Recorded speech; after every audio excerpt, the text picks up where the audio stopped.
The October rain poured down on Seattle, like a gray curtain blurring the city lights through the night bus's window. Maya Johnson, a 28-year-old black nurse, slumped into the worn vinyl seat, her eyes stinging with exhaustion after a 16-hour shift at the community clinic. Her nurse's uniform, once crisp white that morning, was now stained with coffee from a rushed lunch and carried the lingering smell of antiseptic embedded in the fabric. She pulled the hood of her jacket over her head, trying to block the cold seeping through her thin coat, but exhaustion overpowered even the weather. The 11:47 p.m. bus glided quietly through Capitol Hill, carrying only a handful of scattered passengers. An older man clutched a grocery bag, another nurse with equally tired eyes, two teenagers sharing earphones, and a man in an expensive suit sitting near the back, looking out of place as if he belonged to another world. Maya paid them no mind. Her thoughts revolved around Chloe, her bright 9-year-old daughter sleeping at home with Mrs. Carter, the kind neighbor.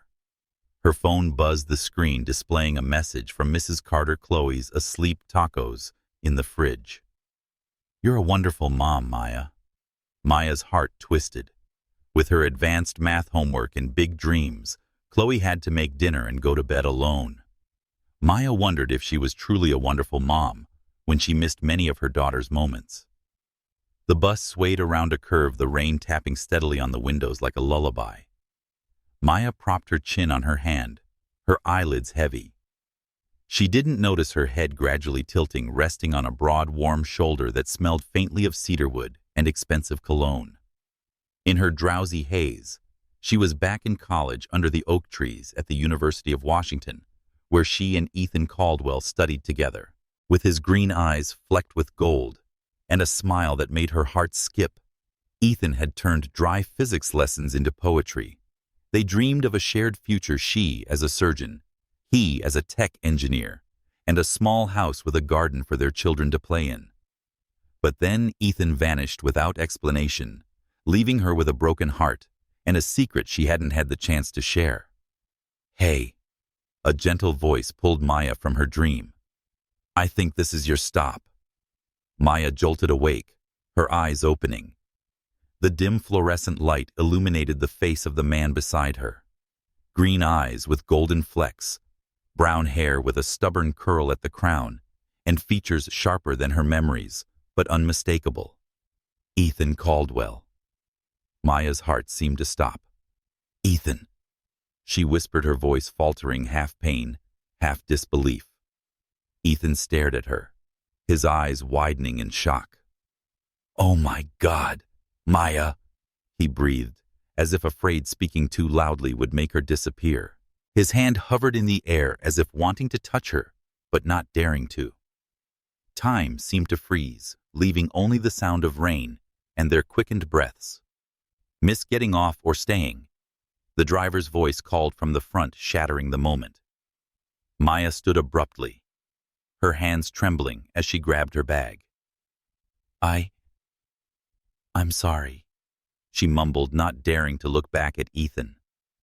She rushed to the door, the cold rain slapping her face, but it wasn't enough to quell the storm of emotions inside her. Ethan Caldwell, the man she'd once loved more than herself, who abandoned her 10 years ago, was sitting in a tailored suit, as if he hadn't shattered her world. She walked quickly on the wet sidewalk, trying to steady herself. The image of Chloe sleeping peacefully in their small apartment surfaced, reminding her that she was no longer the naive 22-year-old of the past. She was a mother, a survivor of long work nights, and the judgmental stares of society as a single black woman. Ethan was no longer part of her life, or at least she'd tried to convince herself of that.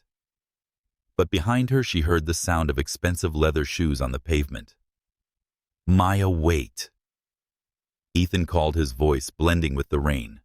She didn't stop, but her heart pounded harder. Why was he here on this bus at this moment?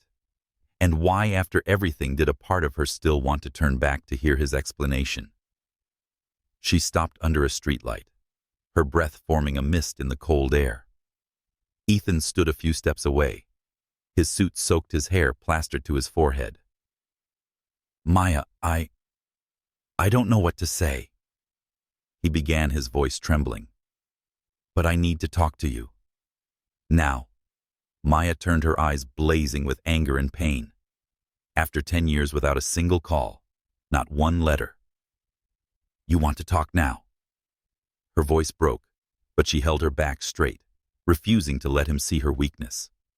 Ethan lowered his head, as if her words were a physical blow. I know I don't deserve it. But you don't understand. It wasn't simple. Not simple. Maya laughed bitterly. You left Ethan. You left me with... She stopped, unwilling to mention Chloe, reluctant to share the secret she'd kept for 10 years. I don't need your explanations anymore. I've done fine without you. A car sped by, splashing water, but Ethan stepped forward, instinctively shielding Maya. That small gesture made her step back, her heart racing. It was the Ethan she'd known, thoughtful, always protecting her. But he was also the one who'd destroyed their dreams. Maya.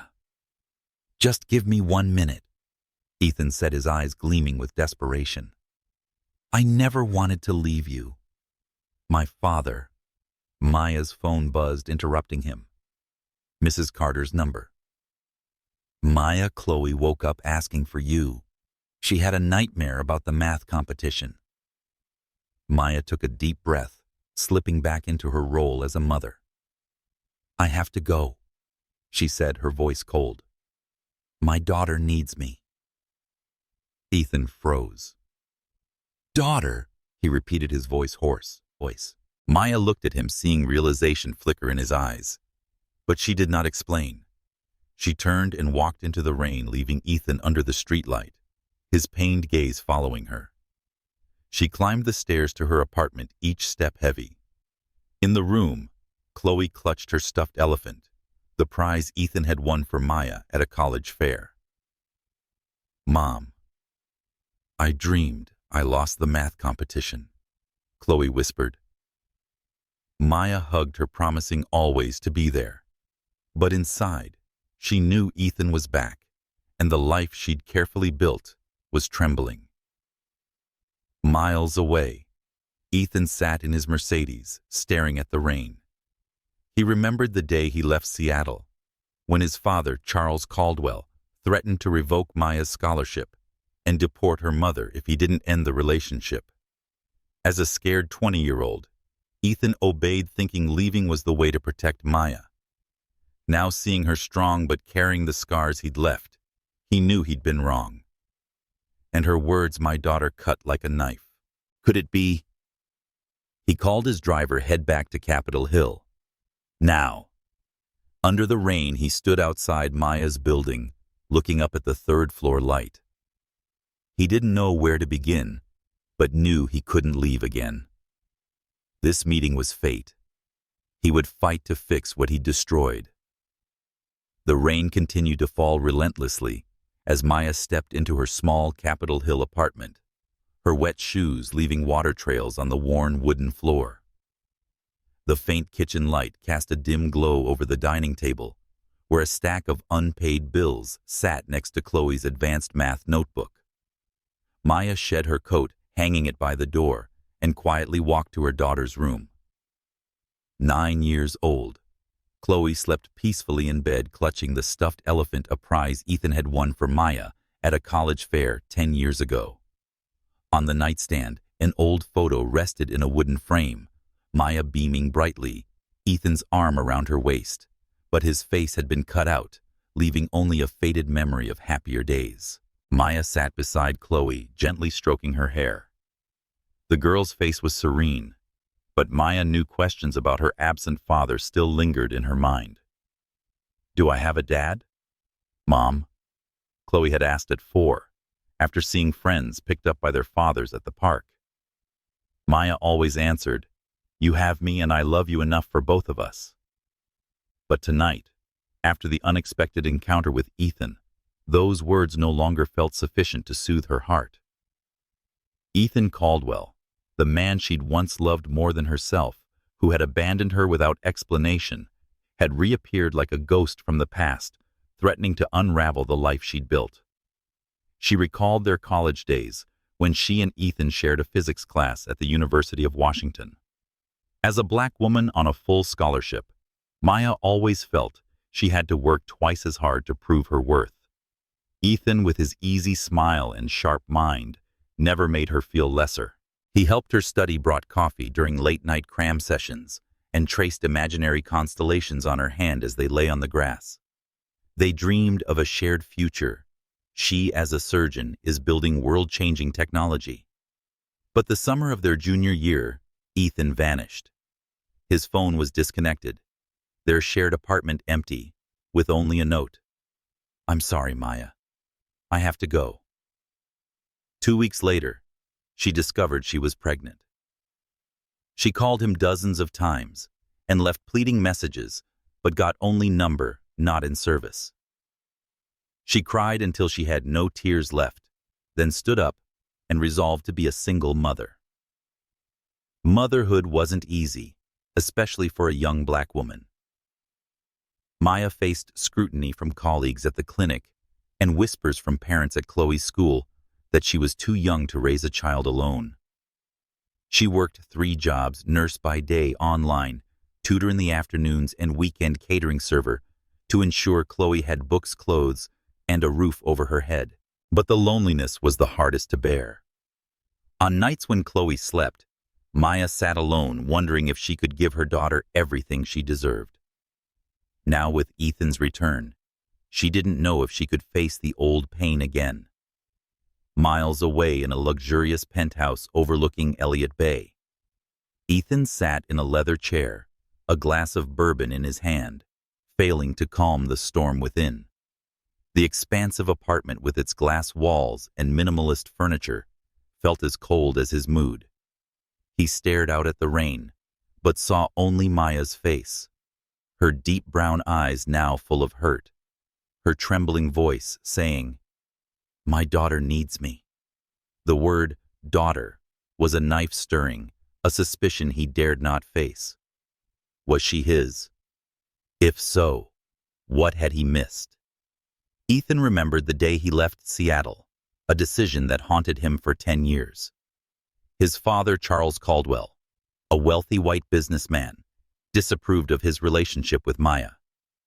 "She doesn't belong in our world," Charles had said coldly. "She's a poor black girl trying to climb through you." When Ethan protested, Charles threatened to revoke Maya's scholarship to port her mother, a Jamaican immigrant, and ensure Maya never got into medical school. "If you don't leave her, I'll destroy her entire family," Charles warned. At 20, Ethan was terrified. He thought leaving was how to protect Maya and let her pursue her dreams without his family's threats. He wrote the apology note, disconnected his phone, and flew to Boston, where his father had arranged a marriage to Abigail Thornton, the daughter of a powerful family. The marriage to Abigail lasted 2 years, a regret-filled mistake. Abigail was cold, ambitious, and only interested in bolstering her social status. Ethan threw himself into work building a successful tech company, but not a day passed without thinking of Maya. He searched for her online, finding only old articles about her academic achievements. He secretly funded the community clinic where she worked, hoping to atone in some small way. But tonight, seeing her on the bus, resilient yet bearing the scars he'd left, he knew money couldn't fix what he'd broken. He stood, walked to his desk, and pulled out a small box. Inside was a simple silver ring he'd meant to give Maya before everything fell apart. He clutched it, wondering if she still held any affection for him. Daughter. He murmured, his heart heavy. If she was his, he'd missed 9 years of her life. He didn't know how to begin, but knew he couldn't run again. The next morning, Maya woke to pale sunlight filtering through the curtains. Chloe was up, sitting at the kitchen table with a bowl of cereal and her math notebook. "Mom, I solved yesterday's problem." She cheered, her eyes sparkling. Maya smiled, but her heart was in turmoil. She didn't want Ethan entering Chloe's life, and didn't want her daughter to face the risk of being hurt, as she had been. Yet a small, fragile part of her longed to hear his explanation, still remembering the safety of resting on his shoulder. Off to school, Mom Chloe hugged Maya and dashed out her backpack, bouncing. Maya watched her go, determined to shield her from any pain. But as she prepared for work, the doorbell rang. She opened it, and her heart skipped. Ethan stood in a white shirt and slacks, his green eyes full of resolve. "Maya," he said, his voice low, "I'm not leaving until you agree to talk." Maya gripped the door frame, torn between anger and pain. "You have no right to show up like this," she said, trembling. "But if you want to talk, then talk. Why did you leave me?" Ethan took a deep breath, his eyes locked on hers. "Because my father threatened to ruin your life," he began, "and because I was too weak to stand up to him. But Maya, not a single day has passed without me regretting it." She stared at him, her heart torn in two. Was this explanation enough to heal 10 years of hurt? And if she let him back into her life, could she protect Chloe and herself from the risk of breaking again? Morning sunlight filtered through the windows of the Seattle Community Clinic, where Maya Johnson was reviewing patient charts. The small clinic, with its worn plastic chairs and children's drawings taped to the walls, was where she had rebuilt her life after 10 years of hardship. As a black nurse, Maya didn't just care for patients. She represented hope for the underserved community, immigrants, the homeless, and struggling families. But this morning, her mind was elsewhere. The unexpected encounter with Ethan Caldwell on the bus last night, and his confession this morning that his father, Charles Caldwell, had threatened to ruin her life, still haunted her. She wanted to believe him, but the pain from 10 years ago was an impassable wall. "Maya, someone's here to see you, Rosa," her colleague called from the reception desk. Maya looked up, about to decline due to her packed schedule, but Rosa winked. "He says he's from the Caldwell Foundation, probably about funding." Maya froze. The Caldwell Foundation. She knew the organization. They had funded the clinic's medical equipment, nursing scholarships, and maternal care programs for the past 3 years. But the name Caldwell now carried a different weight. She stepped into the lobby, her heart pounding, and Ethan stood in a fitted gray suit, his green eyes flecked with gold, looking at her with apprehension and determination. "What are you doing here?" Maya whispered, clutching the patient chart tightly. She felt her safe space, the clinic where she'd found purpose, was being invaded. Rosa, oblivious to the tension, smiled brightly. "Ms. Johnson, this is Mr. Ethan Caldwell from the Caldwell Foundation. He's here to see the programs we're running." "Maya, you didn't mention you knew our biggest donor." Ethan stepped forward, his voice low. "I want to learn more about the clinic's work. And to talk to you, Maya." Maya felt heat rush to her face. He hadn't just shown up at her home this morning. Now he was at her workplace, where she'd poured sweat and tears to prove herself. "Rosa, I'll show Mr. Caldwell around," she said, her voice icy, but her eyes warned Ethan. "Don't cross the line." She led him down the hallway, past small exam rooms where patients waited. "This clinic serves over 5,000 people a year," she said, her tone professional, but sharp. "Thanks to funding, we have a new ultrasound machine and health education programs."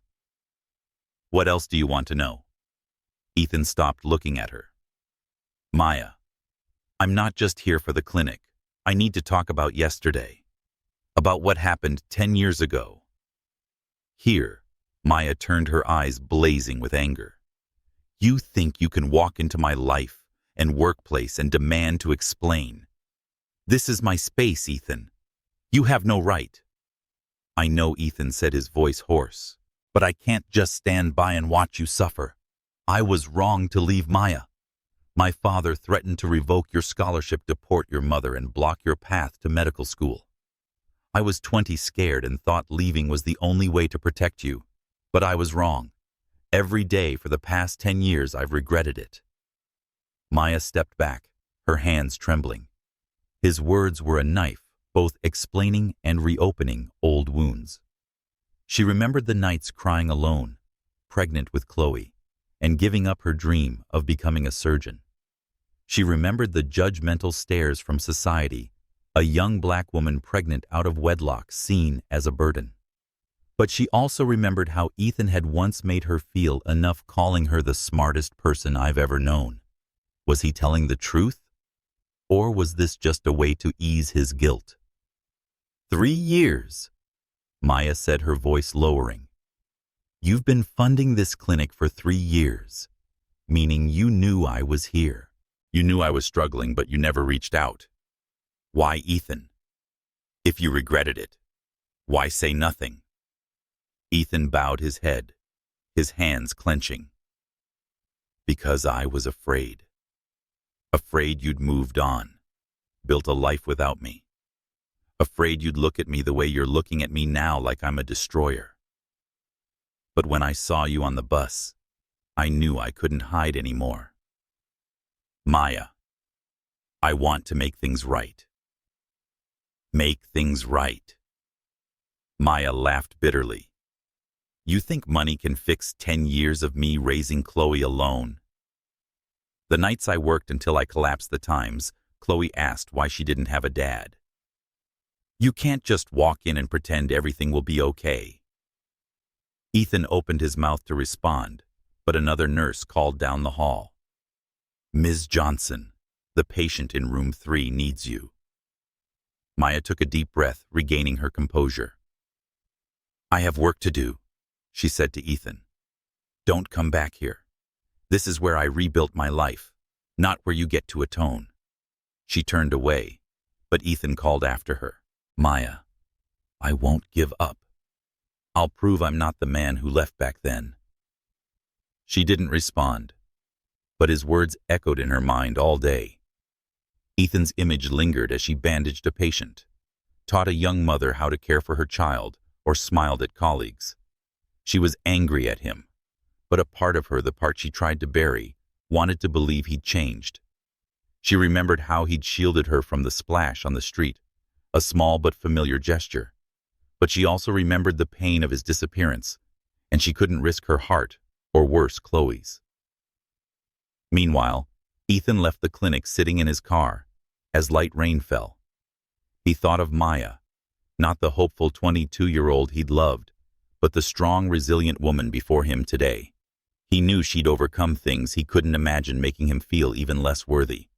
But he also learned about the daughter she'd mentioned. Chloe. Was she his? The thought filled him with both hope and fear. He'd missed 10 years, her first steps, first words, the dreams of a girl he'd never met. If she was his, what could he do to make up for it? He pulled out his phone and called his assistant. Find information on Maya Johnson. She works at the Seattle Community Clinic and has a daughter named Chloe. I need to know everything. He knew this might anger Maya further, but he needed the truth. Not just to atone, but to understand what he'd destroyed and whether he had a chance to rebuild. That evening, Maya returned home exhausted, but her heart was still in turmoil. Chloe was doing math homework, and her green eyes, like Ethan's, lit up when she saw her mother. Mom, I solved a super hard problem today, she boasted. Maya hugged her, the warmth easing some of her pain. But when Chloe asked Mom, "Are you okay today? You look sad." Maya just shook her head, smiling. I'm fine, sweetheart. Just a long day. When Chloe went to bed, Maya sat at the kitchen table, looking at the old photo. She didn't know what to do about Ethan. She wanted to protect Chloe from hurt, but she also wondered if she was denying herself a chance to heal her wounds. Ethan had been wrong, but he was also the one who'd once made her believe in the impossible. Could she give him a chance? Not for him, but for herself and Chloe. Outside the window, Seattle sank into darkness, and somewhere in the city, Ethan was planning to prove he deserved a second chance. But the road ahead was fraught with challenges, and both knew the past was not easily forgiven. The gymnasium of Roosevelt Elementary School in Seattle buzzed with the chatter and laughter of fourth graders, each standing proudly before their handmade science fair projects, eagerly explaining them to parents and judges. Exhausted from a night shift, Maya Johnson tried to support Chloe, her 9-year-old daughter. With her green eyes flecked with gold and curly hair neatly tied back, Chloe stood confidently before her project titled Single-Parent Families, Statistical Analysis, and Social Impact. Maya watched from a distance, her heart swelling with pride. Chloe wasn't just intelligent, but empathetic, always seeking to understand the world around her, including their unconventional family structure. Maya glanced at her watch, anxious about her next shift, but unwilling to leave before Chloe's presentation. She didn't notice a man in the corner of the room in a navy shirt and slacks, approaching Chloe's display, holding a scoring sheet with a focused expression. Ethan Caldwell, a volunteer judge for the science fair, stopped at Chloe's project, his heart pounding, as he read the author's name, Chloe Johnson. He'd received a report from his assistant confirming Chloe was Maya's daughter, born 9 months after he left Seattle. Though he wasn't sure she was his, he couldn't stop his heart from hoping and fearing. "Are you Chloe?" Ethan asked, trying to keep his voice steady. Chloe looked up, flashing a confident smile. "Yes, sir. This is my project. I studied single-parent families because I live with my mom." Ethan leaned down to examine the board, impressed by the carefully hand-drawn charts and detailed statistics. "Why did you choose this topic?" he asked, his voice gentle, but brimming with curiosity. Chloe tilted her head, thinking. "Because I wanted to know if only having a mom affects schoolwork or happiness. I interviewed 23 kids in my class, and 12 live in single-parent homes. Then I found national data. 23% of kids under 18 live with one parent, mostly moms. But more important than numbers is how families love each other." Ethan's heart twisted.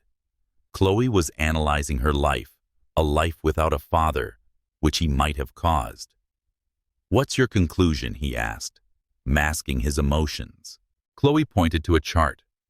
"I thought at first that kids from single-parent homes would do worse in school, but that's not true. It depends on love and support. My mom works a lot but always helps with my homework and attends events. I have the highest grades in my class." Ethan smiled, but his eyes stung. Chloe wasn't just innovative, but resilient, carrying Maya's confidence and a sharp logic he recognized in himself. "This project is awe-inspiring, Chloe," he said sincerely. "Are you thinking of studying this further?" Chloe's eyes lit up. "Yes, I want to see how social policies can help single moms like mine. Because sometimes mom's tired, but she never says so." Ethan nodded, not trusting himself enough to say more for fear that his voice would break. He wanted to hug her to say he was sorry for not being there, but he knew he had no right. He scored Chloe's project, adding a note, "Outstanding project," demonstrating thinking far beyond her age. From afar, Maya saw Chloe talking to a man, but didn't realize it was Ethan until he turned. She froze, heat rushing to her face. He'd promised not to invade her space yet. Here he was, at Chloe's school, where she strived to give her daughter an everyday life. She strode through the crowd, her heart pounding. "Ethan," she whispered sharply when she reached him, pulling him to a corner so Chloe wouldn't hear. "You promised to stay away. This is her school, not a place for you to play at redemption." Ethan raised his hands, his voice low. "Maya, I didn't know Chloe went here. I volunteered as a judge before I knew it. But she's incredible, you know that. You've raised a smart, strong kid." Maya stepped back, her eyes flickering between anger and pain. His praise touched her pride, but it also stirred fear. "Don't talk about her like you have any right," she said. You don't know Chloe or what we've been through. I want to know, Ethan replied, his eyes earnest. Maya, I'm not here to hurt you or Chloe. If you let me, I want to be part of your lives. Before Maya could respond, Chloe ran over, hugging her mother. Mom, Mr. Ethan said my project was super cool. He knows about statistics and said hopscotch is physics. She beamed, oblivious to the tension between the adults. Maya looked at Chloe, then at Ethan, her heart in turmoil. She wanted to shield her daughter from potential hurt, but Chloe's smile, rare joy from an adult engaging with her passion, made her hesitate. Chloe, go get some water from that table, she said softly. Chloe nodded and ran off. Alone, Maya faced Ethan. You don't understand, she said, her voice low, but thick with emotion. Chloe's been asking about her dad since she was 4. She saw friends with fathers at sports days and wondered why she didn't have one. I lied, saying her dad loved her from afar, but I didn't want her hoping only to be let down. If you want to make amends, don't hurt her. Ethan nodded, his eyes heavy with sorrow. I understand. I don't want to hurt Chloe. But Maya, don't you think she deserves the truth, that I might be her father? Maya stiffened, her breath catching. She wasn't ready to admit that, and was unprepared for Ethan to enter Chloe's life. Don't ask me that, she said, trembling. Not now. A loudspeaker announced the awards ceremony was starting. Chloe ran back, tugging Maya's hand. Mom, Mr. Ethan, sit with me. I might win. Maya looked at Ethan, seeing the longing in his eyes, and reluctantly nodded. They sat in the bleachers, Chloe between them, pointing out friends and sharing stories. Ethan listened, smiling, but Maya could tell he was hiding his emotions. When Chloe's name was called for first place, she cheered, hugging Maya. And then unexpectedly, Ethan. Thanks for liking my project, Chloe said, her smile radiant. Ethan hugged her back, his eyes red. Maya watched, her heart constricting. Chloe needed a father, but could Ethan be that person, or would he leave again? After the ceremony, Maya led Chloe to the car, and Ethan followed. Thanks for staying, Chloe said to him before getting in. Come back next time. Ethan nodded, but his gaze was on Maya, full of questions. When Chloe was in the car, Maya faced Ethan. Today was an exception, she said. Don't show up at her school again. Chloe doesn't need a father who comes and goes. I'm not going anywhere, Ethan replied, his voice firm. I'll prove it, Maya. Not with words, but with actions. She didn't respond, getting into the car and driving away, but in the rearview mirror she saw Ethan standing under the streetlight, watching until the car disappeared. She knew he wouldn't give up, and a part of her feared she didn't want him to. But Chloe was everything to her, and she would do anything to protect her, even from her father. Maya Johnson sat in the small kitchen of her Capitol Hill apartment, the dim light casting shadows on a stack of unpaid bills, next to a cold cup of tea. It was late, and Chloe was asleep in her room, but Maya couldn't rest. The encounter with Ethan Caldwell at Chloe's science fair 2 days ago haunted her. Chloe's radiant smile as she hugged Ethan, the sincerity in his eyes when he said, I'm not going anywhere. It all unraveled, the defensive walls she'd built over the past 10 years. She wanted to trust him, but the fear of being hurt again, especially for Chloe, held her back. Looking around the apartment, the drawings Chloe taped to the fridge, the shelf of worn science books, and the frayed armchair where she read bedtime stories, Maya reflected on her journey as a single mother. 10 years ago, she was an ambitious pre-med student at the University of Washington, on a full scholarship, with dreams of becoming a surgeon. As a black woman from a Jamaican immigrant family, she always had to work twice as hard to be recognized. Ethan, with his sharp mind and warm heart, was the only one who made her feel enough. They studied under oak trees, shared coffee, and dreamed together, seemingly inseparable. But the summer she was 22, Ethan vanished, leaving a note. "I'm sorry, Maya. I have to go." 2 weeks later, she discovered she was pregnant. Terrified and heartbroken, she called him dozens of times, but his number was disconnected. She wrote letters to his family's home in Bellevue, begging him to return, but got no reply. Alone, she faced a choice: continue medical school or become a mother. She chose Chloe, giving up her Johns Hopkins scholarship and doctor's dream. Her mother, Elaine, cried when she heard about it, but promised to help despite her struggles as a cleaner. Being a single mother wasn't easy, especially for a young black woman. Maya worked days at the community clinic, studied nursing at night, and served at weekend catering events. She recalled long shifts, feet aching, but smiling for wealthy clients who sometimes looked at her with disdain, as if she didn't belong. At the clinic, she faced colleagues who doubted her competence and patients who thought she was too young to trust. But she never let prejudice defeat her. She learned to fix plumbing, cook dinners from leftovers, and slip funny notes into Chloe's lunchbox. Solve this equation. Mom's love for you equals infinity. Chloe was her motivation.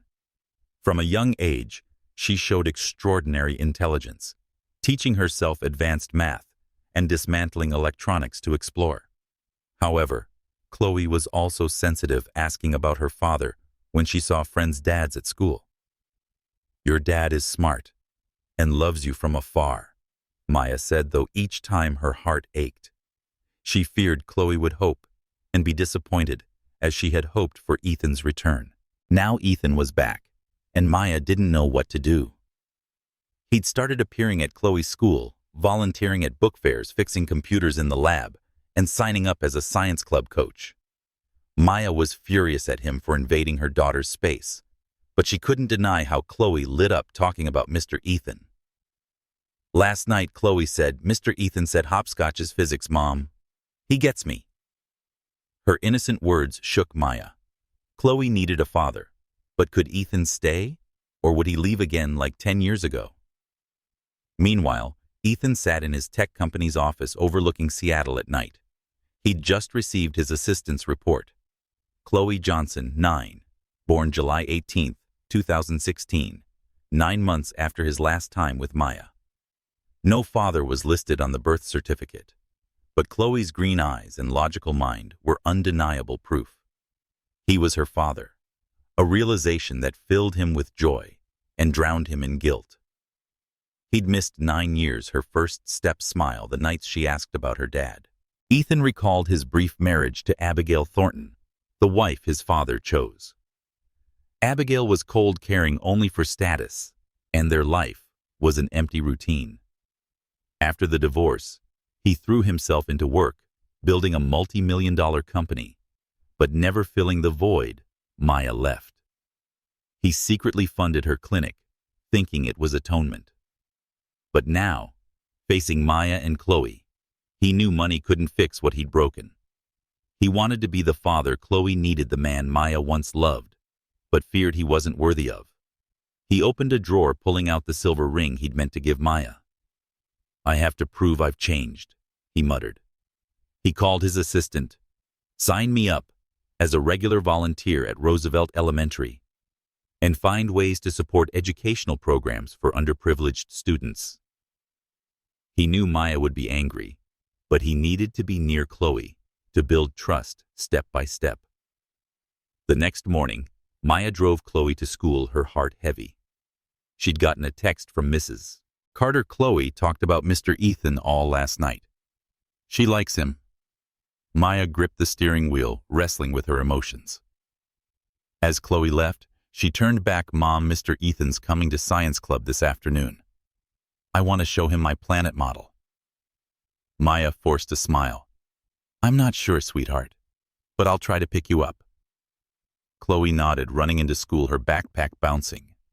Maya watched, wondering if she was being too rigid with Ethan. He'd been wrong, but Chloe needed a father, and he seemed to want to make amends. But if he left again, what would happen to Chloe? That afternoon, Maya arrived at school early, standing outside the science club room. Through the glass, she saw Chloe and Ethan working on a solar system model, Chloe beaming as Ethan explained Mars's orbit. Maya stood still, her heart constricting. She wanted to rush in to protect Chloe, but her daughter's smile held her back. Could she open her heart not for Ethan, but for Chloe's happiness? She turned to leave, but Ethan saw her through the window. He ran out calling Maya. "Wait!" She stopped, her eyes wary. "I don't want to pressure you," Ethan said, his voice earnest. "But Chloe, she makes me want to be a better man." "I won't hurt her, I swear." Maya looked at him, torn between fear and hope. "Chloe is everything to me," she said. "If you want to stay, prove it. But if you hurt her, I won't forgive you." Ethan nodded, his eyes resolute. "I'll prove it, Maya, no matter how long it takes." She didn't respond, returning to her car, but inside, she knew things had changed. Ethan wasn't just the past. He was becoming part of the present, and she wasn't sure she could stop it. Maya Johnson's phone rang at 2:17 a.m., shattering the quiet night in her small Capitol Hill apartment. She jolted awake, her heart pounding as she saw Mrs. Carter's number, the number of the neighbor who watched Chloe during her night shifts. Maya, Chloe struggling to breathe. Mrs. Carter's trembling voice came through. "I called an ambulance. Get to Seattle Children's Hospital, now!" Maya leaped from bed, hands shaking as she threw a coat over her pajamas. She checked her phone, seeing 3 missed calls from Mrs. Carter. She'd fallen asleep after an 18-hour double shift, too exhausted to hear the ringer. The image of Chloe, her bright and sensitive 9-year-old, lying frail in a hospital bed, choked her. "It's just a cold," she muttered, trying to reassure herself, but fear gripped her heart like a cold hand. The drive to the hospital was a blur of streetlights and drizzle. Maya drove, eyes stinging, berating herself for not noticing Chloe's condition worsening last night. The girl had been coughing for days but still smiled and did her math homework, so Maya thought it was a common flu. If something happens to her. She couldn't finish the thought, gripping the steering wheel. At the hospital, a nurse led her to room 314. Chloe lay in bed, tiny amid a tangle of IV lines and machines, an oxygen mask covering half her face. But her green eyes, flecked with gold, lit up when she saw her mother. "Mom," Chloe whispered, her voice faint through the mask. Maya rushed to her, hugging her gently, careful of the tubes. "I'm here, sweetheart. Right here." "I couldn't breathe," Chloe said, eyes glistening. "Mrs. Carter called the ambulance. I was scared you wouldn't find me. I'll always find you," Maya promised, stroking Chloe's hair, feeling her faint warmth. She turned to Dr. Patterson, a middle-aged woman with reassuring eyes. "How is she?" Maya asked, voice trembling. "Bacterial pneumonia," Dr. Patterson replied. "We caught it early and she's on antibiotics and respiratory support. Chloe will be okay, but we'll monitor her for a few days." Maya sank into a chair, relieved but still anxious. She held Chloe's hand, whispering comforts, but inwardly blamed herself. As a nurse, she should have seen the signs sooner. As a single mother, she always feared she wasn't enough. Not enough time or strength to give Chloe all she deserved. Dr. Patterson looked at Maya, her voice gentle. "There's someone in the waiting room asking about Chloe. A Mr. Ethan Caldwell says he's a family friend." Maya froze. Ethan. What was he doing here? Then she remembered she'd added him to Chloe's school emergency contact list when he volunteered for the science club, an absent-minded act, because he seemed reliable. "I'll be right out," she said, turning to Chloe. "Mom's stepping out for a moment. You rest." In the waiting room, Ethan stood as Maya approached, his hair disheveled, coat thrown over a t-shirt. His green eyes were red, filled with worry. "How's Chloe?" he asked immediately, voice hoarse. "Pneumonia, but stable," Maya replied. exhaustion in her voice. "Why are you here, Ethan?" "Mrs. Carter called me at 1:30 a.m., he said. "She was frantic," said Chloe, couldn't breathe, and I had to come. I couldn't sit still knowing she was in the hospital. "You didn't have to come," Maya said, but her usual sharpness disappeared. She was too tired to argue, and part of her felt relieved to see him. Not because she needed him, but because Chloe needed all the love she could get. "I wanted to be here," Ethan replied, his eyes resolute. "Chloe, she matters to me, Maya, whether you want me to or not." Maya looked at him, wrestling with her emotions. She wanted to push him away and tell him he had no right, but the image of Chloe frail in bed stopped her. "Fine," she said, "just for tonight, and don't say anything to make her hope." They returned to Chloe's room. She was more awake, though still weak. Seeing Ethan, she smiled through the oxygen mask. "Mr. Ethan," she said, voice raspy. "You came." "Of course," Ethan replied, sitting by her bed, his voice soft. "Heard you weren't feeling well, so I wanted to see if you needed anything." "This machine's cool," Chloe said, pointing to the pulse oximeter. "It measures the oxygen in my blood like a computer in my body." Ethan laughed, but his eyes were red. "You're so smart," he said. "Want me to tell you how the oximeter works?" Chloe nodded, and Ethan began explaining, his voice gentle like a bedtime story. Maya stood nearby, watching, her heart constricting. Ethan wasn't just talking to make Chloe happy. He genuinely cared and wanted to connect. But she was afraid. Afraid Chloe would grow attached, and Ethan would disappear again. The night passed with Maya and Ethan taking turns by Chloe's side. They sat on hard plastic chairs when she slept, speaking in whispers to avoid waking her. "I keep thinking if Mrs. Carter hadn't heard Chloe coughing through the wall," Maya said, trembling. "If she hadn't checked. I can't bear to think."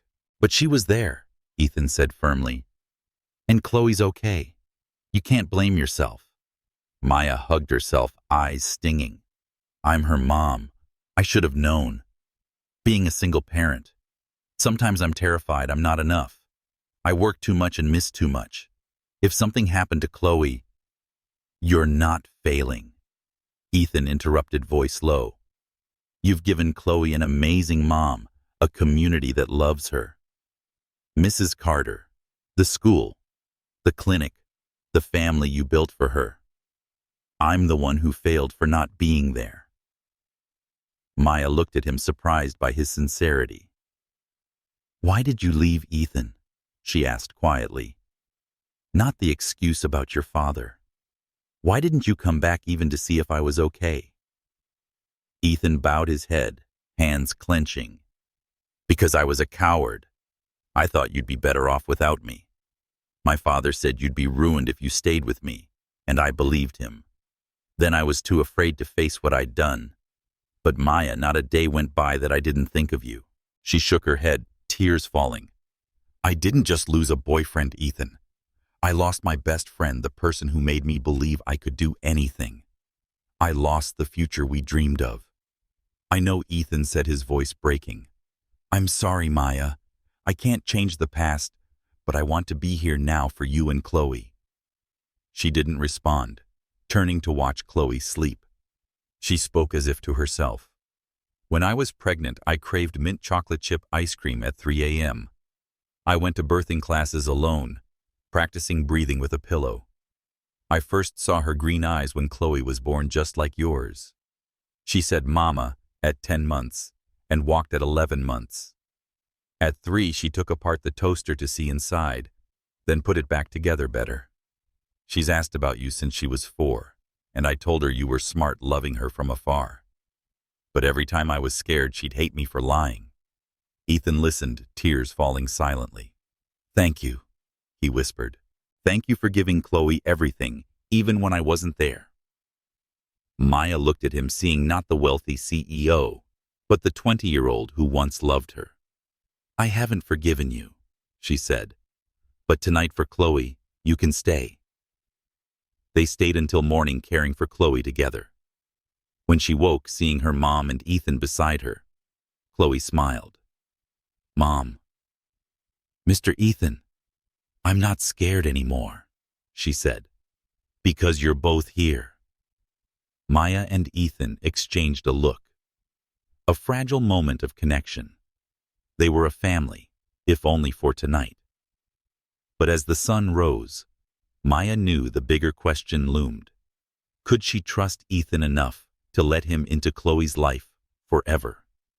Maya Johnson sat by Chloe's bedside at Seattle Children's Hospital, the faint glow from the oxygen monitor casting light on her daughter's sleeping face. After 3 days of treatment for pneumonia, Chloe was improving, but Maya hadn't left her side. She held her daughter's hand. Her heart eased, but still in turmoil over Ethan Caldwell. The night he stayed at the hospital caring for Chloe with tenderness and sincerity had shaken the defensive walls she'd built over 10 years. But she was afraid. Afraid to open her heart. Afraid Chloe would hope and be disappointed. Afraid Ethan would vanish as he had before. Maya gazed at Chloe, recalling her years as a single mother. As a black woman, she faced society's prejudices, disdainful looks from catering clients, skepticism from clinic colleagues, and whispers that she was too young to be a mother. But she never let those defeat her. She worked tirelessly, studied nursing at night, and gave every spare moment to Chloe, who always made her proud with her intelligence and sensitive heart.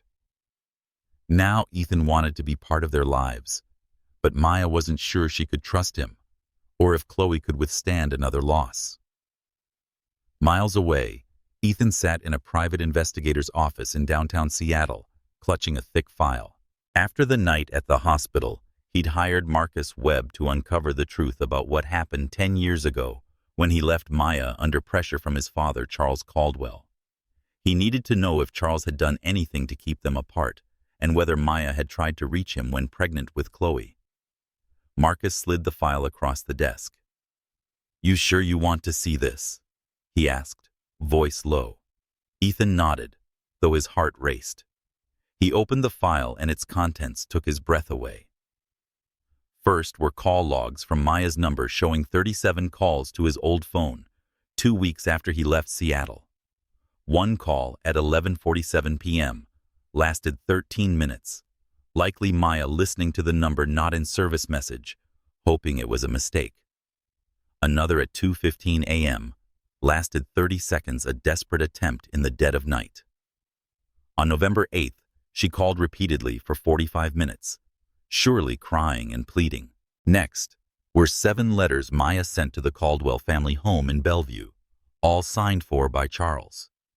The first in Maya's careful handwriting made Ethan tremble. "Ethan, I don't understand why you left, why your number's disconnected. But you need to know I'm pregnant. We're having a child. I'm scared. But I remember our dreams, the little house, the garden for our kids to play in. Come home, I'll wait. Forever, Maya." The last, written after Chloe's birth, was brief and heartbreaking.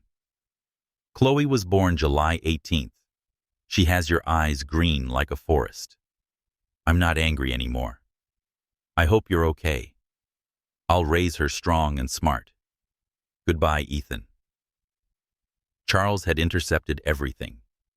He knew Maya was pregnant, and Ethan had a daughter, but he never told him. Ethan felt betrayed not just by his father, but by himself for believing Charles's claim that leaving was the way to protect Maya. He recalled that day when Charles threatened to revoke Maya's scholarship, deport her mother, and ruin her future because she was a black girl who didn't belong. At 20, Ethan was terrified, thinking sacrificing their love was the only way to give Maya a chance. Now he saw it as cowardice. "There's more," Marcus said, handing over a stack of photos. They showed Maya pushing a stroller with a weary expression, Chloe playing in a park, and Maya receiving her nursing degree with 3-year-old Chloe in her arms.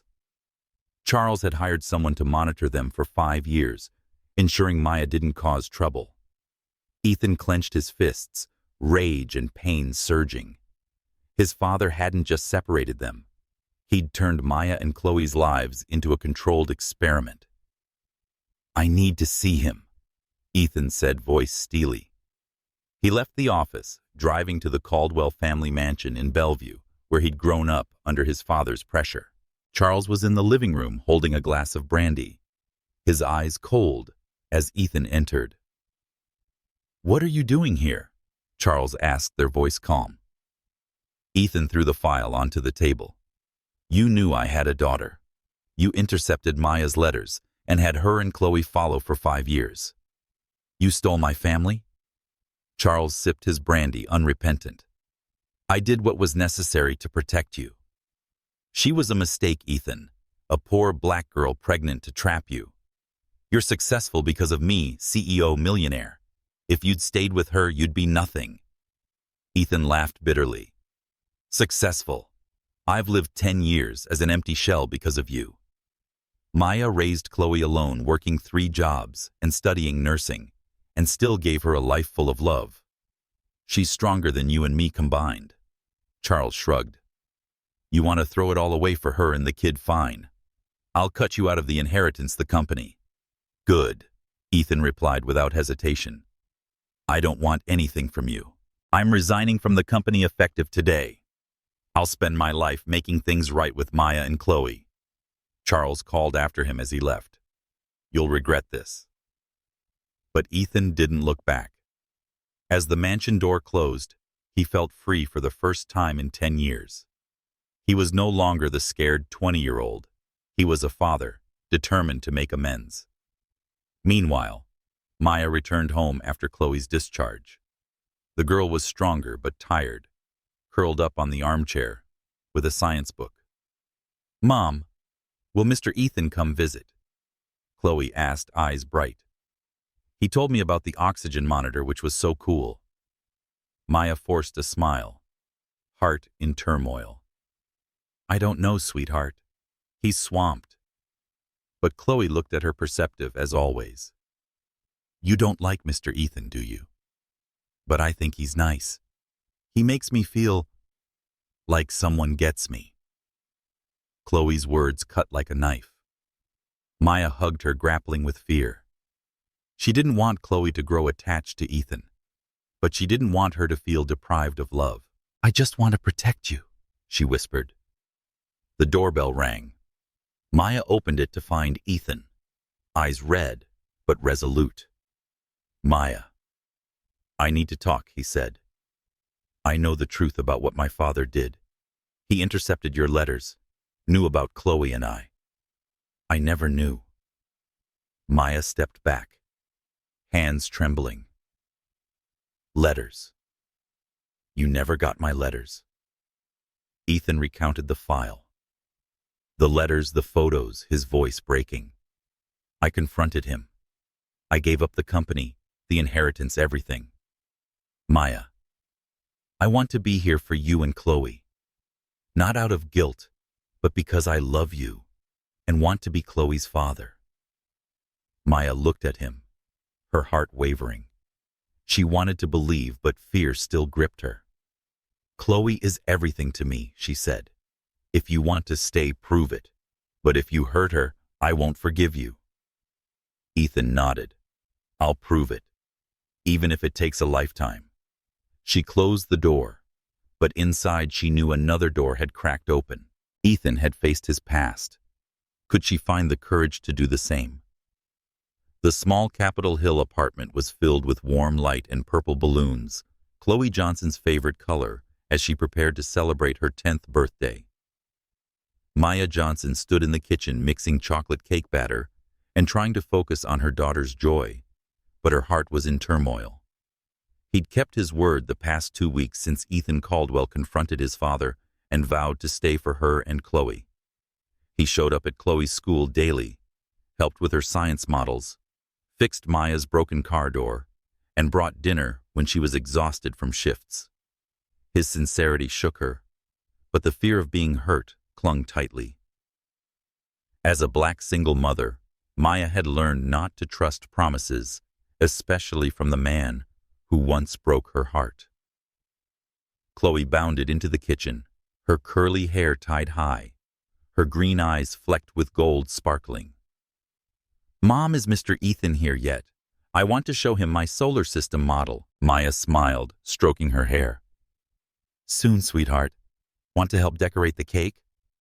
Chloe nodded, but Maya saw her excitement wasn't just for the birthday.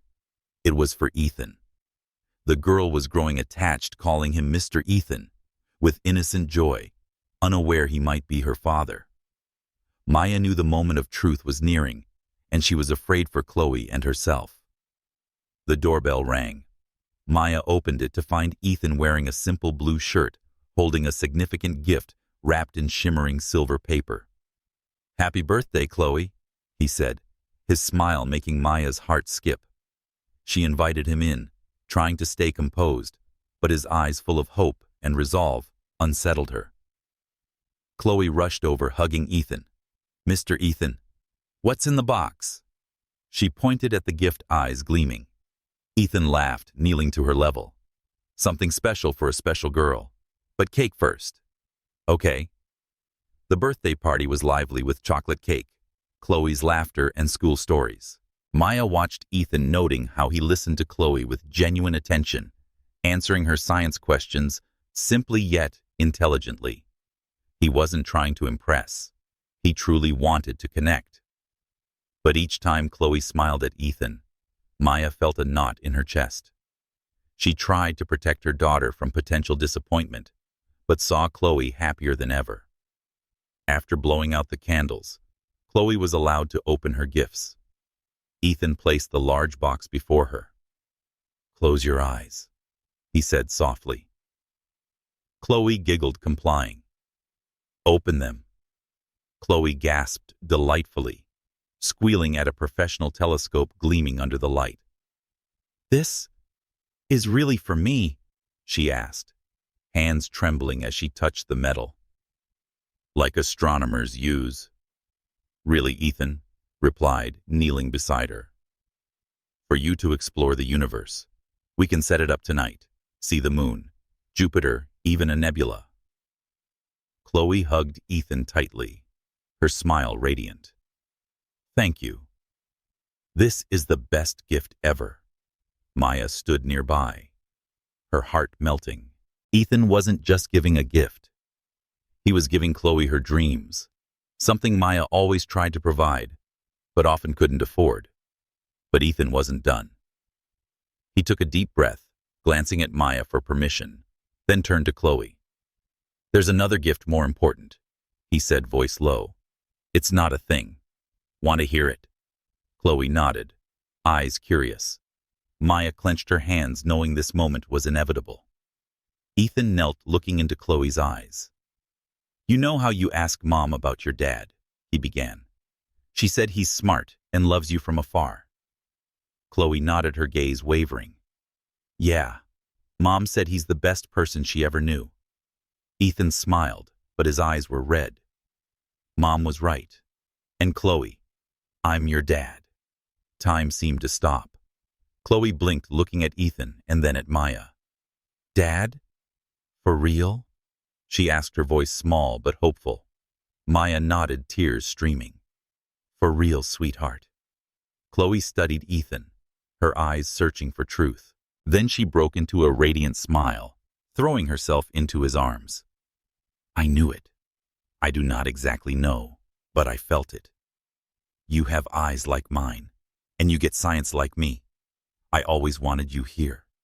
Ethan hugged her tightly, tears falling. "I'm sorry I wasn't here sooner," he whispered. "But I'm here now, and not going anywhere." "I'm not mad," Chloe said firmly. "You being here is the best birthday gift." Her innocent acceptance left Maya and Ethan choked up. Maya wiped her tears, wondering how Chloe could forgive so easily when she was still struggling. After Chloe went to bed, clutching the telescope like a treasure, Maya and Ethan sat in the kitchen, the quiet broken only by the ticking clock. "She's incredible," Ethan said, voice hoarse. "Thank you, Maya, for giving me this chance." Maya looked at him, her heart torn between fear and hope. "I haven't fully forgiven you," she said, "but Chloe needs you. And I want to believe you've changed." Ethan stood kneeling before Maya, pulling a silver ring from his pocket. "Maya Johnson," he said, voice trembling. "You're the love of my life, my daughter's mother, the strongest person I know. I don't deserve it, but I'm asking for a chance. Marry me. Let me spend my life proving I'm worthy of you and Chloe." Maya froze, staring at the ring, the one they'd admired in a jewelry store 10 years ago, when they were young and broke. Tears fell. "Ethan, it's too fast," she said. "Chloe just learned you're her dad. If we do this and you leave—" "I won't leave," Ethan interrupted, taking her hand. "I swear, Maya. I gave up everything company inheritance to be here. I want us to be a family." Maya looked into his eyes, seeing sincerity and her fear. As a black woman, she'd learned not to trust dreams, which often shattered under prejudice and hardship. But she also saw Chloe happier than ever and knew her daughter needed both parents. "Okay," she whispered, "I'll marry you. For Chloe. And because I want to believe love can win." Ethan slid the ring onto her finger, kissing her hand, tears streaming. "Thank you," he said. "I won't let you regret this." They embraced in the kitchen, but Maya knew the road ahead wasn't easy. Society would still judge them a black woman and a wealthy white man with skeptical eyes. Chloe would need time to understand her father. And Maya needed to learn to trust again. But looking at the ring on her finger, she felt a spark of hope that their family, imperfect as it was, could become the dream they once shared. On Tuesday morning, Maya Johnson was brewing coffee in her small Capitol Hill apartment when the doorbell rang. She opened it to a courier, his eyes briefly apologetic, handing her an envelope. Inside was a stack of legal documents, the title stopping her heart: Abigail Thornton Caldwell, V's, Ethan Caldwell, and Maya Johnson, emergency custody. Petition for minor Chloe Johnson. Maya skimmed her face, flushing with anger. Abigail, Ethan's ex-wife, accused Maya of being an unfit mother, and Ethan of abandoning his child for 10 years, claiming Chloe lived in a dangerous environment. The petition demanded immediate custody be transferred to Abigail. Maya sank into a kitchen chair, hands trembling as she read. As a black single mother, she was used to prejudiced, skeptical glances from Chloe's school parents, doubts from colleagues at the community clinic, but never an attack this direct. Abigail, a stranger, dared to claim she wasn't fit to raise her daughter. And Chloe, her bright, sensitive 10-year-old, was used as a pawn in a power game. Maya clutched the papers, rage mixing with fear. Chloe walked into the kitchen, backpack slung loosely, ready for school. "Mom, why do you look so worried?" she asked, her green eyes flecked with gold, Ethan's eyes full of concern. Maya quickly hid the documents, forcing a smile. "Nothing, sweetheart. It's just grown-up paperwork." "Ready for your math test?" "Dad helped me study," Chloe said, beaming. "He said I could teach the class." The word dad still caught Maya off guard, though it had been a month since Ethan revealed he was Chloe's father at her birthday. Chloe had accepted him instantly, but Maya remained anxious about the lawsuit and the speed of their changing lives. She and Ethan were newly engaged, but she feared this happiness was too fragile. Maya called Ethan after Chloe left for school. "Abigail's suing for custody of Chloe," she said, voice shaking.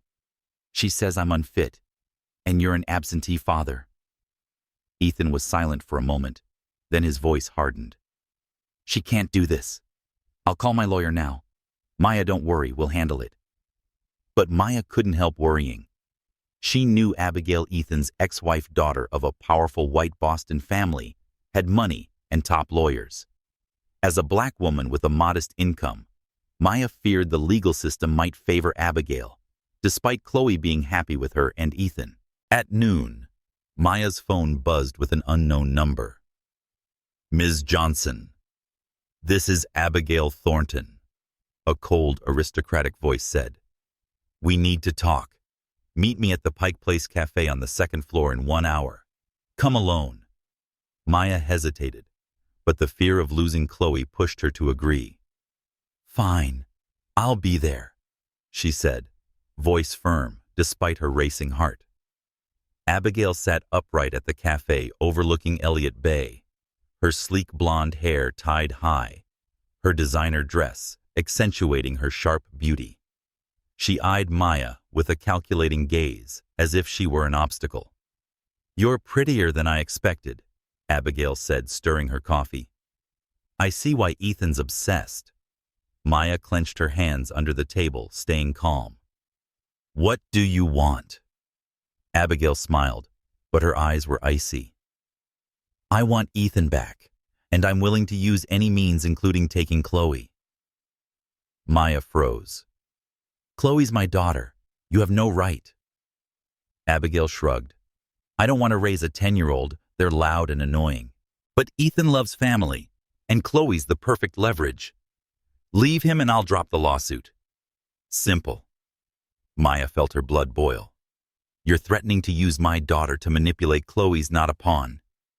Abigail tilted her head, her voice sweet but venomous. "Ms. Johnson, I have the best lawyer's money and a compelling story. An overworked single mom, leaving her kid alone, an absentee father returning without psychological evaluation. The system will see Chloe needs a stable environment, or you can avoid trouble by walking away from Ethan." Maya stood, hands trembling, but voice steady. "You don't know what family means, Abigail. I've raised Chloe for 10 years through every hardship, and Ethan's trying to be a father. We'll fight and you'll lose." Abigail smirked. "You don't know who you're up against. I have resources you can't imagine, and I have something you'll never have," Maya said, eyes blazing. "A family worth fighting for. Chloe needs parents who love her, not someone using her as a tool." She turned and left, heart pounding. She knew Abigail wouldn't stop, and the battle ahead would be fierce. Back home, Maya told Ethan over the phone. "She wants me to leave you," she said. "If not, she'll drag out the lawsuit, hurting Chloe." Ethan sighed, voice angry. "Abigail just wants control. I spoke to my lawyer, Richard. He says her case is weak, but we need to prepare. Maya, I won't let her take Chloe." But when Ethan arrived at the apartment that evening, Maya saw he was more worried than usual. "Richard said Abigail could exploit my 10-year absence," he admitted. "And there's no DNA test. Legally, I'm not recognized as Chloe's father." Maya was stunned. In the joy of their reunion, they hadn't formalized the paperwork. Chloe's birth certificate listed father unknown. "So she could claim, 'I made up that you're the father'?" she asked, trembling. Ethan took her hand. "We'll get a DNA test immediately." "But Maya, legal or not, Chloe's my daughter. I'll fight for her and you." Chloe walked in clutching a science book. "Dad, Mom, I finished my Jupiter model." She cheered, oblivious to the tension. But seeing their faces, she paused. "What's wrong? Did I do something bad?" Maya hugged, her voice gentle. "No, sweetheart. Someone wants Mom and Dad to fight, but we won't let them win. Go work on your model." "Okay?" Chloe nodded, but her eyes were worried. "I want to stay with you and Dad," she said. "Forever." Ethan knelt, hugging Chloe. "We're a family, kiddo. No one's changing that." After Chloe went to bed, Maya and Ethan sat in the kitchen strategizing. "We need a good lawyer," Maya said. "But I don't have money, Ethan. If Abigail drags this out—" "I'll cover the costs," Ethan replied. "And I'll rally everyone who supports us. Mrs. Carter, your colleagues, Chloe's teachers. We're not alone." Maya nodded, but fear clung to her. As a black woman, she knew the legal system wasn't always fair, Abigail, with her white privilege and wealth, had an edge. But looking at Ethan, who'd given up his inheritance for her and Chloe, she felt a spark of hope. They would fight not just for Chloe, but for the family they'd built from broken pieces. The King County Courthouse in Seattle buzzed with tension as Maya Johnson and Ethan Caldwell entered courtroom 4B. Maya gripped Ethan's hand, her heart pounding, her eyes scanning the gallery filled with supporters. Mrs. Carter, the neighbor who saved Chloe, sat beside Dr. Martinez from the community clinic. Chloe's teacher, Ms. Chen, and Maya's mother, Elaine, who flew in from Jamaica, were also present. Their support warmed Maya, but the fear of losing Chloe still gripped her. As a black single mother, she knew the legal system wasn't always fair, and Abigail Thornton, Ethan's ex-wife, with her white privilege and high-priced legal team, was a formidable opponent. Judge Patricia Chen, a middle-aged woman with sharp eyes, struck her gavel.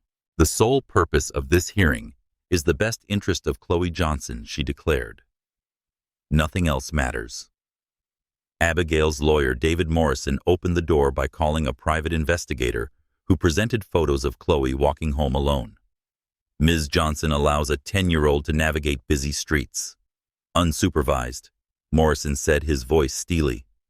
"And Mr. Caldwell abandoned his child for 10 years, only recently reappearing without psychological evaluation." Maya squeezed Ethan's hand, fury rising. The photos were ordinary moments. Chloe walking with friends, always within neighbors' sight, twisted into evidence of neglect. Ethan whispered, "Don't worry, we'll counter this." Their lawyer, Richard, called Mrs. Carter as a witness. With a trembling voice, she testified, "Maya's the most devoted mother I know. She works tirelessly to give Chloe everything. The neighborhood loves that girl. When Chloe had pneumonia, I heard her coughing and called the ambulance. Maya came immediately, and so did Ethan. They never left her side. Dr. Martinez confirmed, "Maya is our best nurse, always putting patients and Chloe first." Ms. Chen added, "Chloe is an outstanding, happy, confident student. Since Mr. Caldwell's involvement, she's shown even brighter." But the pivotal moment came when Chloe was called to the judge's private chambers to avoid public pressure. Maya, Ethan, and the legal teams followed. Chloe sat in a large leather chair, her feet dangling, but her green eyes, flecked with gold, were confident. Judge Chen asked gently, "Chloe, do you understand why we're here?" "Yes," Chloe replied clearly. "A lady wants me to live with her, not mom and dad." "How do you feel about that?" the judge asked. Chloe tilted her head, thinking, "I don't want to live with Ms. Abigail. I don't know her. She's never read me stories, helped with homework, or taught me about stars. I want to stay with mom and dad because they love me." Maya wiped tears, proud but heartbroken. Ethan held her hand, his eyes red. Judge Chen continued, "Tell me about your dad. How long have you known him?" "I found out he's my dad on my birthday," Chloe said, smiling brightly. "But I felt he was family at the science fair. He has eyes like mine, and he gets what I love. He gave me a telescope and taught me physics. I feel safe with him." "What would you say to Ms. Abigail if she were here?" the judge asked. Chloe looked straight ahead, voice firm. "I'd thank her for caring, but I have my family. I don't need a rich mom. I need one who's there when I'm sick and works hard to buy my books. I don't need a rich dad. I need one who tells star stories and promises to stay." Judge Chen nodded, her eyes empathetic. Maya hugged Ethan, tears falling. At just 10, Chloe had spoken a truth more powerful than any lawyer. The atmosphere shifted in the courtroom as Charles Caldwell, Ethan's father, entered with 2 FBI agents and a woman carrying a briefcase. "Your Honor," the woman said, "I'm Agent Kim, FBI Financial Crimes Division. We have evidence relevant to this case." Maya and Ethan were stunned. Agent Kim explained, "Abigail Thornton embezzled funds from the Caldwell Foundation for 3 years, using them to finance this lawsuit as part of an extortion scheme against Ethan Caldwell. We recommend dismissing her petition. Abigail paled her lawyer Morrison, whispering urgently. Charles took the witness stand, his gaze on Ethan. 10 years ago, I forced my son to leave Maya Johnson due to prejudice, he said, voice low. I was wrong. Yesterday I met Chloe. She's intelligent, confident, and loved. I won't let my mistakes destroy my son's family further. Ethan stared at his father, anger mixed with shock. Maya held his hand, feeling him tremble. Judge Chen reviewed the documents and then struck her gavel. In 30 years as a judge, I've rarely seen a case this clear, she said. Chloe Johnson is thriving. Ms. Thornton's petition is dismissed. The courtroom erupted in applause. Chloe rushed from the private room, hugging Maya and Ethan. I knew we'd win, she cheered. Maya sobbed, holding her daughter tightly, relief flooding her.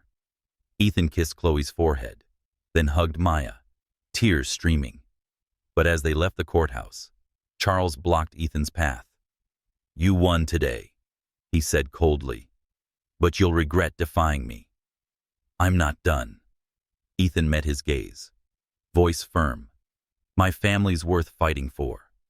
You can't touch us anymore.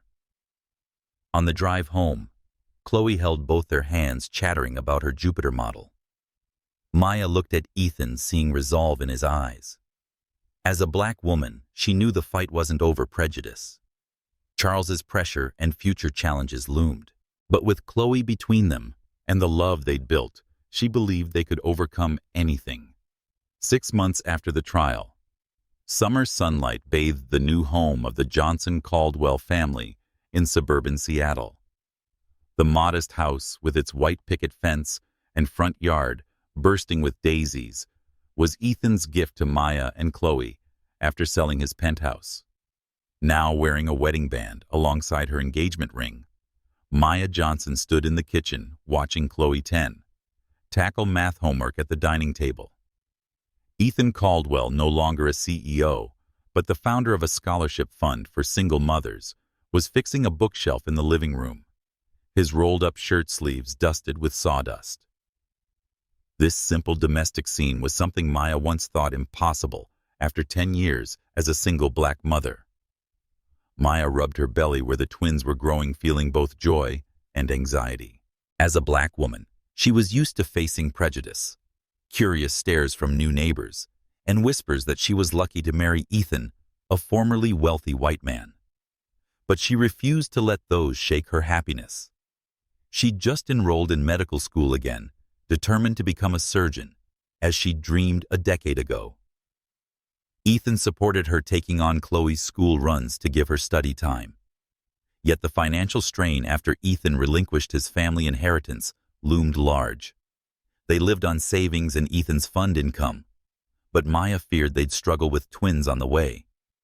Dad, look, Chloe called, holding up her math notebook. I solved this faster than Mom. Ethan grinned, wiping his hands on his jeans, and walked over. Nice job, kid. But don't brag to Mom, or we'll eat veggies all week. Chloe giggled, her green eyes flecked with gold, Ethan's eyes sparkling. Maya smiled, but worry tugged at her.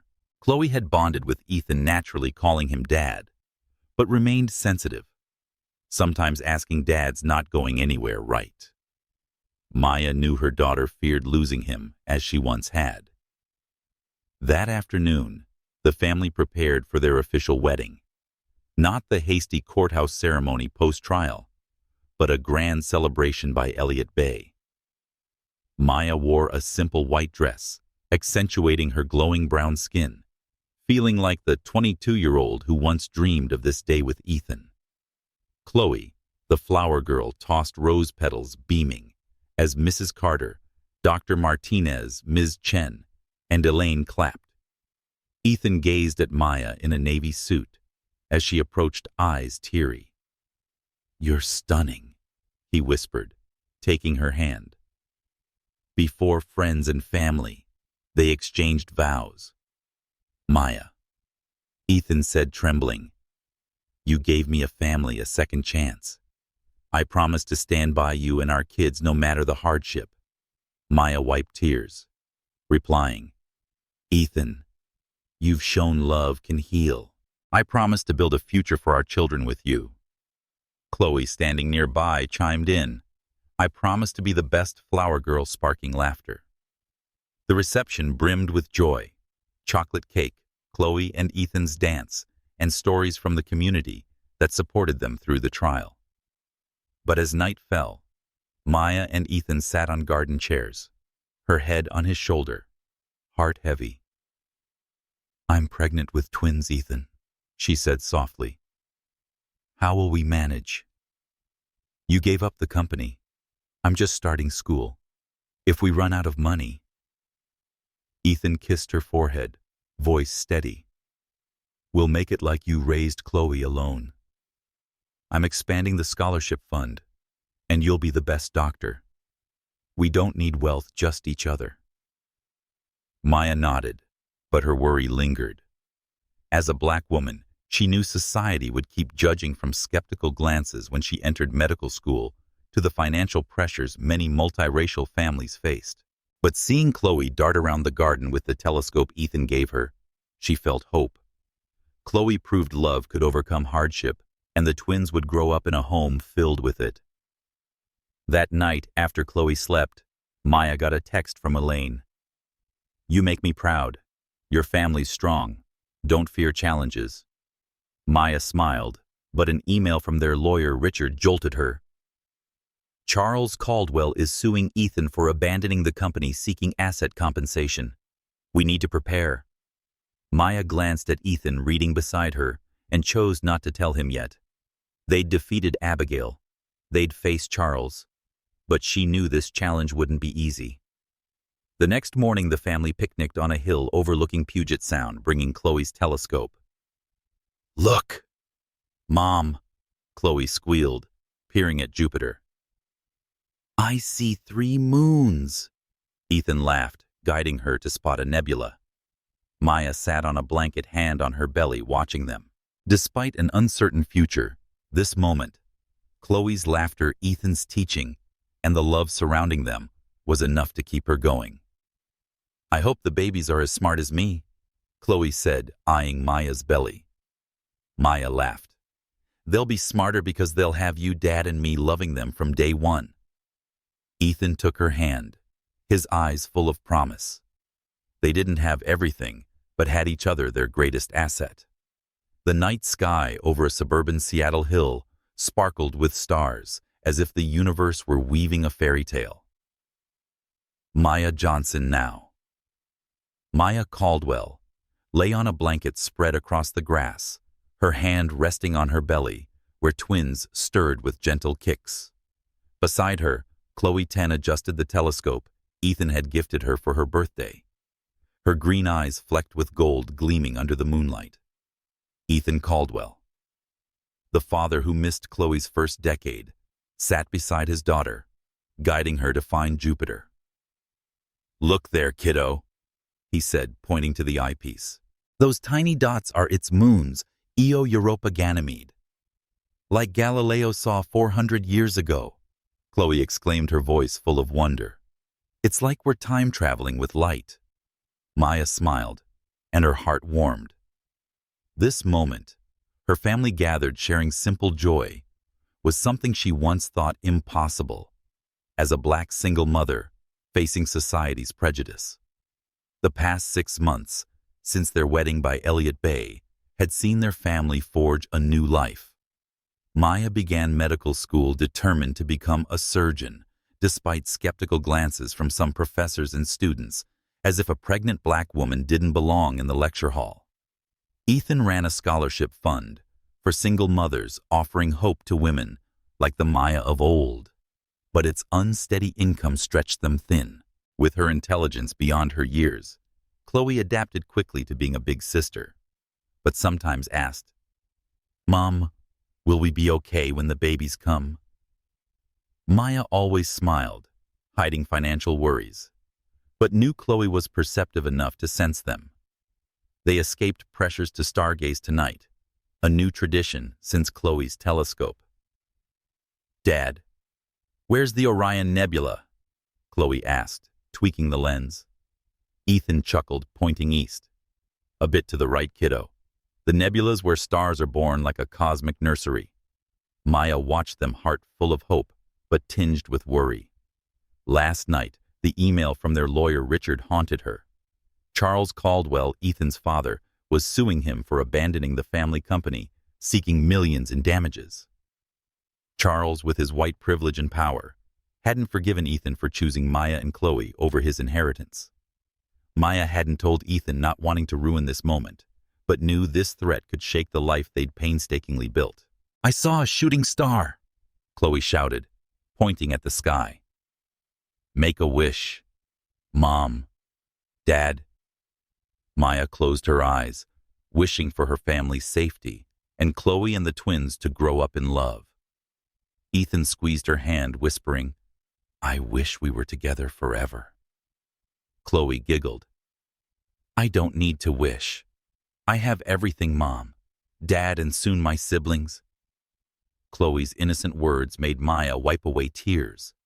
She recalled her single-parent years, just her and Chloe facing society's scorn, as a black woman raising a child alone. She remembered long shifts, late-night nursing studies, and Chloe's questions about her father. Now, with Ethan by her side, she had a family imperfect but whole. Yet, as a multiracial family, she knew they'd face ongoing prejudice and challenges, from financial strain to judgment from people like Charles. Ethan noticed Maya's worried gaze. "You okay?" he asked gently. Maya hesitated, then sighed. Richard emailed, "Your father's suing you for leaving the company, demanding compensation. He says we need to prepare." Ethan tightened his grip, but his voice was firm. "Charles can't win. I gave up everything of his, and I don't regret it. We'll face him like we did Abigail." Maya nodded, but fear lingered. Charles didn't just have money, he had influence, connections, and deep resentment. As a black woman, Maya knew the legal system could favor men like him, truth be damned. But looking at Chloe, sketching constellations in her notebook, and Ethan, who'd forsaken his inheritance to be a father and husband, she felt strength. "We'll fight," she said, voice steady. "For Chloe and the twins." Chloe looked up, catching part of the exchange. "Fight what? Is someone trying to hurt us?" Her voice wavered, eyes darting between her parents. Maya hugged her soothingly.